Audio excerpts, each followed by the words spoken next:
हाथ में पुष्प लेकर के सर्वप्रथम लक्ष्मी नारायण जी का ध्यान करना है। ये फूल आप पास में रख लो, जब जब भी जरूरत होगी आप फूल लेते जाना है, इनको भी देना, आप भी लेना है। ओम शांताकारं भुजगशयनं पद्मनाभं सुरेशं विश्वाधारं गगनसदृशं मेघवर्णं शुभांगं लक्ष्मीकान्तं कमलनयनं योगवृद्ध्यानगम्यं वन्दे विष्णुं भवभयहरं सर्वलोकैकनाथं। ओम लक्ष्मी नारायण भगवान की जय। ध्याये ध्यान नमस्कारं समर्पयामि।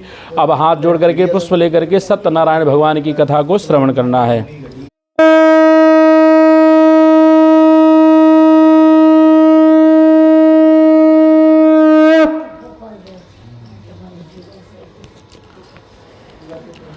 बोलो श्री सत्यनारायण भगवान की जय। पहला अध्याय। एक समय नैमिषारण्य तीर्थ में शौनक आदि 88,000 ऋषियों ने श्री सूत जी से पूछा, हे प्रभु, इस घोर कलयुग में वेद विद्या रहित मनुष्यों को प्रभु भक्ति किस प्रकार मिलेगी तथा उनका उद्धार कैसे होगा। इसलिए हे मुनिश्रेष्ठ, कोई ऐसा तप व्रत बतलाइए जिससे थोड़े समय में पुण्य प्राप्त होवे तथा मनोवांछित फल मिले। उस कथा को सुनने की हमारी हार्दिक इच्छा है। सर्वशास्त्र ज्ञाता श्री सूत जी बोले, हे वैष्णव में पूज्य, आप सबने वर्णन सर्व प्राणियों की हित की बात पूछी है। अब मैं उस श्रेष्ठ व्रत को आप लोगों से कहूँगा जिस व्रत को नारद जी ने श्री लक्ष्मी नारायण से पूछा था और श्री लक्ष्मीपति ने मुनिश्रेष्ठ नारद से कहा था। सो ध्यान से सुनो। एक समय योगी राज नारद जी दूसरों के हित की इच्छा से अनेक लोक में घूमते हुए मृत्यु लोक में आ पहुँचे। यहाँ अनेक योनियों में जन्मे हुए प्रायः सभी मनुष्यों को अपने कर्मों के द्वारा अनेक दुखों से पीड़ित देखकर सोचा, किस यत्न के करने से इनके दुखों का नाश हो सकेगा। ऐसा मन में सोचकर मुनिश्रेष्ठ नारद जी विष्णु लोक को गए। किस यत्न के करने से इनके दुखों का नाश हो सकेगा, ऐसा मन में सोचकर मुनिश्रेष्ठ नारद जी विष्णु लोक को गए। वहाँ श्वेत वर्ण और 4 भुजाओं वाले देवों के इस नारायण जी को देखा, जिनके हाथों में शंख चक्र गदा और पद्म थे तथा वरमाला पहने हुए थे। उन्हें देखकर नारद जी उनकी स्तुति करने लगे। हे भगवान, आप अत्यंत शक्ति से संपन्न हैं। मन तथा वाणी भी आपको नहीं पा सकती है। आपका आदि मध्य और अंत नहीं है। निर्गुण स्वरूप सृष्टि के कारण भूत व भक्तों के दुखों को नष्ट करने वाले हो। आपको मेरा नमस्कार है। नारद जी से इस प्रकार की स्तुति सुनकर विष्णु भगवान बोले कि हे मुनिश्रेष्ठ, आपके मन में क्या है? आपका यहाँ किस काम के लिए आगमन हुआ है? निसंकोच कहो। तब नारद मुनि बोले, मृत्यु लोक में सब मनुष्यों अनेक योनियों में पैदा हुए हैं, अपने कर्मों के द्वारा अनेक प्रकार के दुखों से दुखित हो रहे हैं। हे नाथ, मुझ पर दया रखते हो तो बतलाइए कि उन मनुष्यों के सब दुख थोड़े से ही प्रयत्न से कैसे दूर हो सकते हैं। श्री विष्णु भगवान जी बोले, हे नारद, मनुष्यों की भलाई के लिए तुमने बहुत अच्छी बात पूछी है। जिस काम के करने से मनुष्य मोह से छूट जाता है वह मैं कहता हूँ, सुनो। बहुत पुण्य देने वाला स्वर्ग तथा मृत्यु लोक दोनों में दुर्लभ सत्यनारायण का व्रत है। आज मैं प्रेम बस होकर तुमसे कहता हूँ, श्री सत्यनारायण का यह व्रत अच्छी तरह विधि पूर्वक संपन्न करके मनुष्य तुरंत ही यहाँ सुख भोग कर मरने पर मोक्ष को प्राप्त होता है। श्री विष्णु भगवान के वचन सुनकर नारद मुनि बोले कि उस व्रत का फल क्या है, क्या विधान है और किसने यह व्रत किया है और किस दिन यह व्रत करना चाहिए। हे भगवान, इसको विस्तार से बतवाएं। भगवान बोले, हे नारद, दुख शोक आदि को दूर करने वाला, धन धान को बढ़ाने वाला, सौभाग्य तथा संतान को देने वाला यह व्रत सब स्थानों पर विजयी दिलाने वाला है। भक्ति और श्रद्धा के साथ किसी भी दिन संध्या के समय श्री सत्यनारायण जी का शाम के समय ब्राह्मणों और बंधुओं के साथ धर्मपरायण होकर पूजा करें। भक्ति भाव से नवेद प्रसाद, केले का फल, घी, दूध और गेहूं का सुरमा सवाया लेवे। गेहूं की अभाव में साठी का चूर्ण, शक्कर तथा गुड़ ले और श्रद्धा भाव से भगवान को अर्पण करें तथा बंधुओं सहित ब्राह्मणों को भोजन करावें। तत्पश्चात स्वयं भोजन करें। अंत में भजन आदि का आचरण कर श्री सत्यनारायण भगवान का स्मरण करता हुआ समय व्यतीत करें। इस तरह व्रत करने पर मनुष्य की सभी इच्छाएं निश्चय पूरी होती है। विशेषकर इस घोर कलयुग में इससे सरल उपाय कोई नहीं है। बोलो श्री सत्यनारायण भगवान की जय। चढ़ा दो, दूसरा पुष्प ले लो।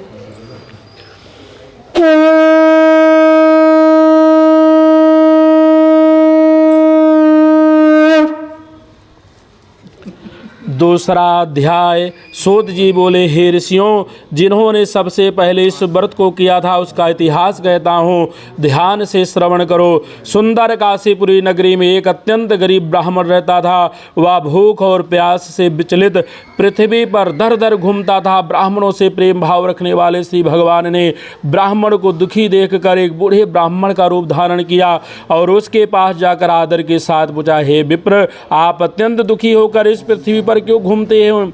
हे श्रेष्ठ ब्राह्मण, यह सब मुझसे कहो, मैं सुनना चाहता हूँ। ब्राह्मण बोला, मैं एक निर्धन ब्राह्मण हूँ, भिक्षा के लिए पृथ्वी पर फिरता हूँ। हे भगवान, यदि आप इससे छुटकारा पाने का कोई उपाय जानते हैं तो कृपा करके बताएं। वृद्ध ब्राह्मण बोला, घोर कलयुग में श्री सत्यनारायण भगवान मनवांछित फल देने वाले हैं, इसलिए हे ब्राह्मण तो उनका पूजन कर, जिसके करने से मनुष्य सब दुखों से मुक्त होता है। ब्राह्मण को व्रत का सारा विधान बतलाकर बूढ़े ब्राह्मण का रूप धारण करने वाले श्री सत्यनारायण भगवान अंतर ध्यान हो गए। जिस व्रत को वृद्ध ब्राह्मण ने बतलाया है मैं उसको अवश्य करूंगा, यह निश्चय करके उस ब्राह्मण को रात भर नींद नहीं आई। वह सवेरे जल्दी उठकर श्री सत्यनारायण के व्रत का निश्चय कर भिक्षा के लिए चल दिया। उस दिन उसको भिक्षा में बहुत धन मिला, जिससे बंधु बांधवों के साथ उसने भगवान श्री सत्यनारायण का व्रत किया। इसके करने से वह ब्राह्मण सब दुखों से छूटकर अनेक प्रकार की संपत्तियों से युक्त हुआ। उस समय से वह ब्राह्मण हर मास व्रत करने लगा। इस तरह श्री सत्यनारायण भगवान के व्रत को जो शास्त्र विधि के अनुसार श्रद्धा पूर्वक करेगा वह सब पापों से छूटकर मोक्ष को प्राप्त करेगा।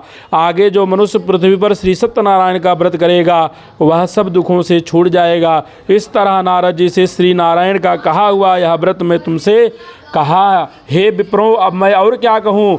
मुझसे कहे। ऋषि बोले, हे मुनीश्वर, संसार में इस ब्राह्मण से सुनकर किस किस ने इस व्रत को किया, हम वह सब सुनना चाहते हैं, इसके लिए हमारे मन में श्रद्धा है। सूत जी बोले, हे मुनियों, जिस ने इस व्रत को किया है वह सब सुनो। एक समय एक ब्राह्मण धन और ऐश्वर्य के अनुसार बंधु बांधवों के साथ व्रत करने को तैयार हुआ। उसी समय एक लकड़ी बेचने वाला बूढ़ा आदमी आया और लकड़ियों को बाहर रखकर ब्राह्मण के मकान में गया।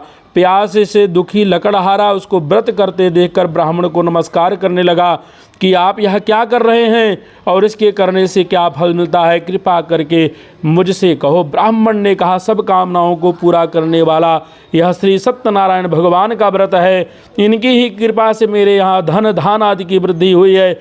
ब्राह्मण से इस व्रत के बारे में जानकर लकड़हारा बहुत प्रसन्न हुआ। चरणामृत ले और प्रसाद खाने के बाद अपने घर को गया। लकड़हारे ने अपने मन में इस प्रकार का संकल्प किया कि आज शाम में लकड़ी बेचने से जो धन मिलेगा उसी से भगवान सत्यनारायण देव का उत्तम व्रत करूंगा। यह मन में विचार कर वह बूढ़ा आदमी लकड़ियां अपने सिर पर रखकर जिस नगर में धनवान लोग रहते थे वह ऐसे नगर में गया। उस रोज वहां पर उसे उन लकड़ियों का दाम पहले दिनों से चौगुना मिला।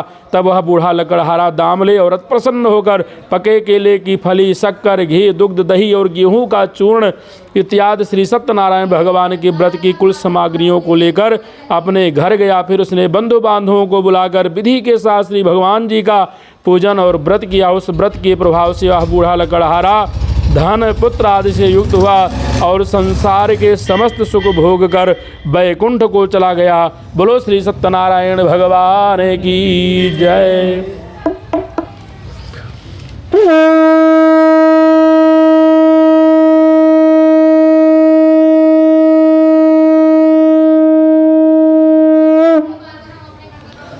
फिर से पुष्प ले लीजिए।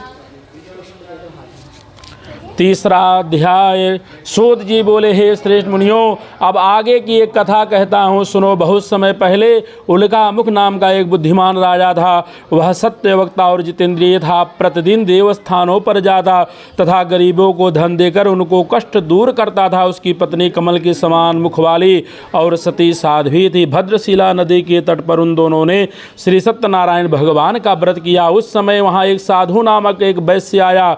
उसके पास व्यापार व्यापार के लिए बहुत सा धन था। वह नाव को किनारे पर ठहरा कर राजा के पास आ गया और राजा को व्रत करते हुए देखकर विनय के साथ पूछने लगा, हे राजन, भक्त युक्त चित्त से आप क्या कर रहे हैं? मेरी सुनने की इच्छा है, सो आप यह मुझसे भी बताइए। राजा बोला, हे साधु, अपने बंधु बांधवों के साथ पुत्र आदि की प्राप्ति के लिए या महाशक्तिवान श्री सत्यनारायण भगवान का व्रत व पूजन कर रहा हूँ। राजा के वचन सुनकर साधु आदर से बोला, हे राजन, मुझसे इसका सब विधान कहो, मैं भी आपके कथनानुसार इस व्रत को करूँगा। मेरे भी कोई संतान नहीं है और इससे निश्चय ही होगी। राजा के सब विधान सुनकर व्यापार से निवृत्त हो वह आनंद के साथ अपने घर गया। साधु वैश्य ने अपनी स्त्री से संतान देने वाले उस व्रत का समाचार सुनाया और प्रण किया, जब मेरे संतान होगी तब मैं इस व्रत को करूँगा। साधु ने ऐसे वचन अपनी स्त्री लीलावती से कहे। एक दिन उसकी स्त्री लीलावती पति के साथ आनंदित हो सांसारिक धर्म से प्रवृत्त हो श्री सत्यनारायण भगवान की कृपा से गर्भवती हो गई तथा 10वें महीने में उसके यहाँ एक सुंदर कन्या का जन्म हुआ। दिनों दिन वह इस तरह बढ़ने लगी जैसे शुक्ल पक्ष का चंद्रमा बढ़ता है। कन्या का नाम कलावती रखा गया। तब लीलावती ने मीठे शब्दों में अपने पति से कहा कि जो आपने संकल्प किया था कि भगवान का व्रत करूंगा, अब आप उसे पूरा करिए। साधु बोला, हे प्रिय, इसके विवाह पर करूंगा। इस प्रकार अपनी पति को आश्वासन देकर वह नगर को व्यापार करने चला गया। धीरे धीरे कलावती पितृगृह में दिनों दिन बढ़ने लगी। लौटने पर साधु ने जब नगर में सखियों के साथ अपनी पुत्री को खेलते देखा तो तुरंत दूत बुलाकर कहा कि पुत्री के वास्ते कोई सुयोग वर देख कर लाओ। साधु नामक वैश्य की आज्ञा पाकर दूत कंचन नगर पहुंचा और वहां पर बड़ी खोज और देखभाल कर लड़की के लिए सुयोग बणिक पुत्र को ले आया। उस सुयोग लड़के को देखकर साधु ने अपने बंधु बांधवों सहित प्रसन्नोचित होकर अपनी पुत्री का विवाह उसके साथ कर दिया। किंतु दुर्भाग्य से विवाह के समय भी वह व्रत को करना भूल गया। तब श्री सत्यनारायण भगवान क्रोधित हो गए और उन्होंने वैश्य को श्राप दिया कि तुम्हें दारुण दुख प्राप्त होगा। अपने कार्य में कुशल साधु बनिया जमाता सहित नावों को लेकर व्यापार करने के लिए समुद्र के समीप स्थित रत्नपुर नगर में गया और वहां दोनों ससुर जमाही चंद्रकेतु राजा के उस नगर में व्यापार करने लगे। एक रोज भगवान श्री सत्यनारायण की माया से प्रेरित कोई चोर राजा का धन चुरा कर भागा जा रहा था, किंतु राजा के दूतों को आता देखकर चोर ने घबराकर भागते हुए राजा के धन को वहीं चुपचाप रख दिया जहां वो ससुर जमाई ठहरे हुए थे। जब दूतों ने उस साधु वैश्य के पास राजा के धन को रखा देखा तो वह दोनों को बांध कर ले गए और प्रसन्नता से दौड़ते हुए राजा के समीप जाकर बोले, यह दो चोर हम पकड़ कर लाए हैं, देख कर आज्ञा दे। तब राजा ने बिना उनकी बात सुने ही आज्ञा दे उनको कठिन कारावास में डाल दिया और उनका सब धन भी छीन लिया। श्री सत्यनारायण भगवान के श्राप द्वारा उनकी पत्नी भी घर पर बहुत दुखी हुई और घर पर जो धन रखा था चोर चुरा कर ले गए। शारीरिक व मानसिक पीड़ा तथा भूख प्यास से अति दुखित हो अन्न की चिंता में कलावती कन्या एक ब्राह्मण के घर गई। वहां उसने श्री सत्यनारायण भगवान का व्रत होते देखा, फिर कथा सुनी तथा प्रसाद ग्रहण कर रात को घर आई। माता ने कलावती से कहा, हे पुत्री, तू अब तक कहाँ रही? वह तेरे मन में क्या है? कलावती बोली, हे माता, मैंने एक ब्राह्मण के घर श्री सत्यनारायण भगवान का व्रत होते देखा है। कन्या के वचन सुनकर लीलावती भगवान के पूजन की तैयारी करने लगी। लीलावती ने परिवार और बंधुओं से श्री सत्यनारायण भगवान का पूजन किया और वर मांगा कि मेरे पति और दामाद शीघ्र आ जावें। साथ की ही प्रार्थना की कि हम सबका अपराध क्षमा करो। श्री सत्यनारायण भगवान इस व्रत से संतुष्ट हो गए और राजा चंद्रकेतु को स्वप्न में दर्शन देकर कहा, हे राजन, जिन दोनों वैश्यों को तुमने कैद कर रखा है वह निर्दोष है, उन्हें प्रातः ही छोड़ दो और उनका सब धन जो तुमने ग्रहण किया है दे दो, नहीं तो मैं तेरा धन राजपुत्र आदि सब नष्ट कर दूंगा। राजा से ऐसे वचन कहकर भगवान अंतर ध्यान हो गए। प्रातः काल जब राजा चंद्रकेतु ने सभा में अपना स्वप्न सुनाया और सैनिकों को आज्ञा दी कि दोनों बड़े पुत्रों को कैद से मुक्त कर सभा में लाया जाए, दोनों ने आते ही राजा राजा को नमस्कार किया। राजा मीठी वाणी में अपनी गलती की क्षमा मांगी और उनसे कोमल वाणी में बोला, हे महानुभाव, भाग्यवश आप लोगों को ऐसा कठिन दुख प्राप्त हुआ है, अब आपको कोई भय नहीं है। ऐसा कहकर राजा ने उनको नए नए वस्त्र आभूषण पहनाए तथा उनका जितना धन लिया था उससे दूना धन देकर आदर सहित विदा किया। दोनों वैश्य अपने घर को चल दिए। बोलो श्री सत्यनारायण भगवान की जय। चढ़ा दीजिए, दूसरा फूल ले लो।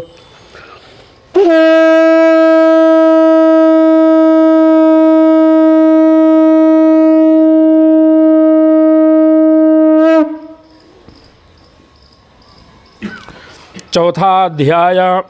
सूत जी बोले, वैश्य ने मंगलाचार करके यात्रा आरंभ की और अपने नगर को चला। उनके थोड़ी दूर निकलने पर दंडी भेषधारी श्री सत्यनारायण ने उनसे पूछा, हे साधु, तेरी नाव में क्या है? अभिमानी बड़ी हंसता हुआ बोला, हे दंडी, आप क्यों पूछते हो? क्या धन लेने की इच्छा है? मेरी नाव में तो बेल और पत्ते भरे हैं। वैश्य का कठोर वचन को सुनकर श्री भगवान ने कहा, तुम्हारा वचन सत्य हो। दंडी ऐसा कहकर वहाँ से चले गए और कुछ दूर जाकर समुद्र के किनारे बैठ गए। दंडी के जाने पर वैश्य ने नित्य क्रिया के बाद नाव को ऊंची उठी देखकर अचंभा किया तथा नाव में बेल पत्ते आदि देखकर मूर्छित हो जमीन पर गिर पड़ा। फिर मूर्छा खुलने पर अत्यंत शोक प्रकट करने लगा। तब उसका दामाद बोला कि आप शोक ना करें, यह दंडी महाराज का श्राप है, अतः उनकी शरण में हमें चलना चाहिए, तभी हमारी मनोकामना पूरी होगी। दामाद के वचन सुनकर वह दंडी महाराज के पास पहुंचा और अत्यंत भक्ति भाव से नमस्कार करके बोला, मैंने जो आपसे असत्य वचन कहे हैं उनको क्षमा करो, क्षमा करो, क्षमा करो। ऐसा कहा कर महान शोकातुर हो रोने लगा। तब दंडी भगवान बोले, हे बणेक पुत्र, मेरी आज्ञा से बार बार तुम्हें दुख प्राप्त हुआ है, तो मेरी पूजा से विमुख हुआ है। साधु बोला, भगवान, आपकी माया से मोहित ब्रह्मा आदि भी आपके रूप को नहीं जानते, तब मैं अज्ञानी कैसे जान सकता हूँ? आप प्रसन्न होइए, प्रसन्न होइए, प्रसन्न होइए।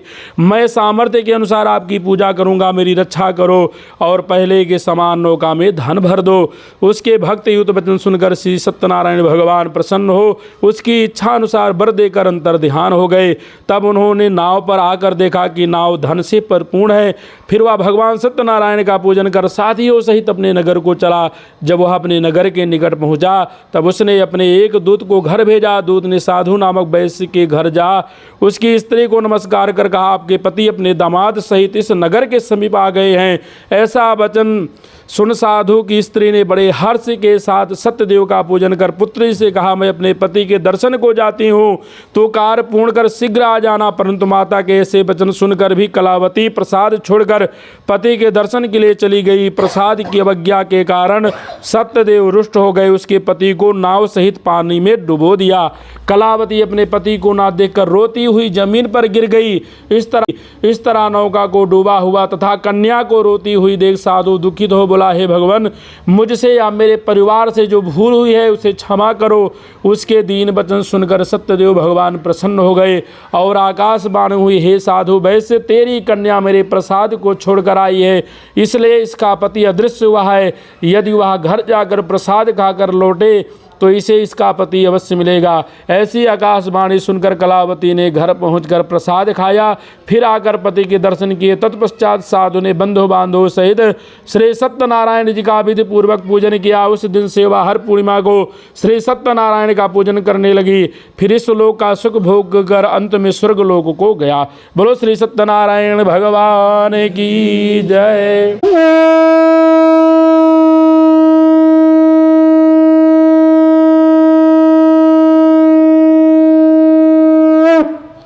पुष्प ले लीजिए।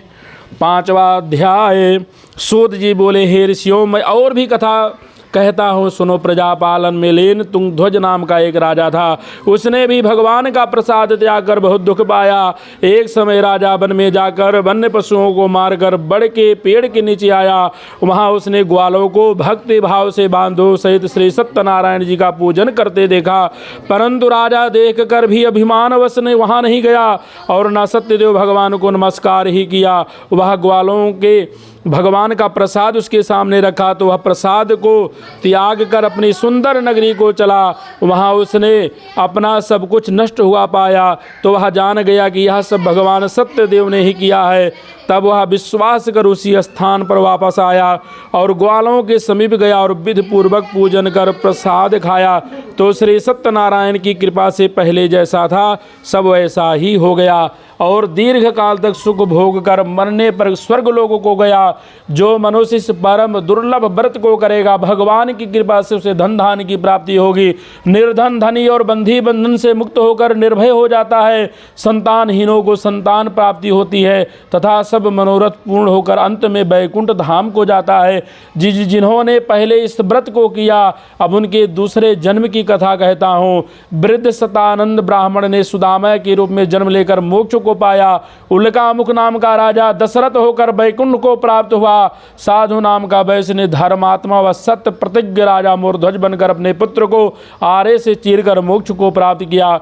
महाराज तुंगध्वज ने स्वयं भूमनु होकर भगवान में भक्ति युक्त हो कर्म कर मोक्ष को प्राप्त किया। लकड़हारा भील अपने अगले जन्म में गुह नामक निषाद हुआ जिसने भगवान राम के चरणों की सेवा कर मोक्ष को प्राप्त किया। बोलो श्री सत्यनारायण भगवान की जय।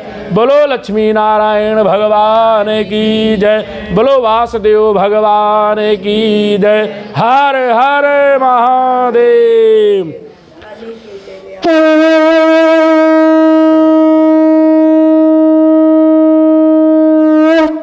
हाथ में पुष्प लेकर के भगवान से प्रार्थना करना कि हे प्रभु आपकी कथा श्रवण करने में हमारे मन के द्वारा वाणी के द्वारा भाव कुछ हुआ हो तो उसके लिए हम क्षमा प्रार्थी हैं। शांताकारं भुजगशयनं पद्मनाभं सुरेशं विश्वाधारं गगनसदृशं मेघवर्णं शुभांगं लक्ष्मीकान्तं कमलनयनं योगवृद्ध्यानगम्यं वन्दे विष्णुं भवभयहरं सर्वलोकैकनाथं। या श्री स्वयं सुकृतिनां भवनेष्वलक्ष्मी पापात्मनां कृतधियां हृदय बुद्धि श्रद्धा सतां कुलजनां प्रभसलज्जा तां त्वां नतास्मि परिपालय देवी विश्वं। नारायणाय विद्महे वासुदेवाय धीमहि तन्नो विष्णु प्रचोदयात्। महालक्ष्मी च विद्महे विष्णुपतिं च धीमहि तन्नो लक्ष्मी प्रचोदयात्। क्षमा प्रार्थना पूर्वक नमस्कारं समर्पयामि। चढ़ा दीजिए जी। हाथ में जल लेकर के अनेन कृतेन पूजन श्री सत्यनारायण देवता प्रियंताम नमः। एक बार जल घुमा करके अपने आगे गिरा दीजिए। हे परमात्मा नारायण भगवान जो हमने आपका कथा पूजन किया है यह सब आपकी प्रसन्नता के लिए किया, इसको स्वीकार करो। कोई गलती त्रुटि भूल चूक हुई उसे हमें माफ़ करो।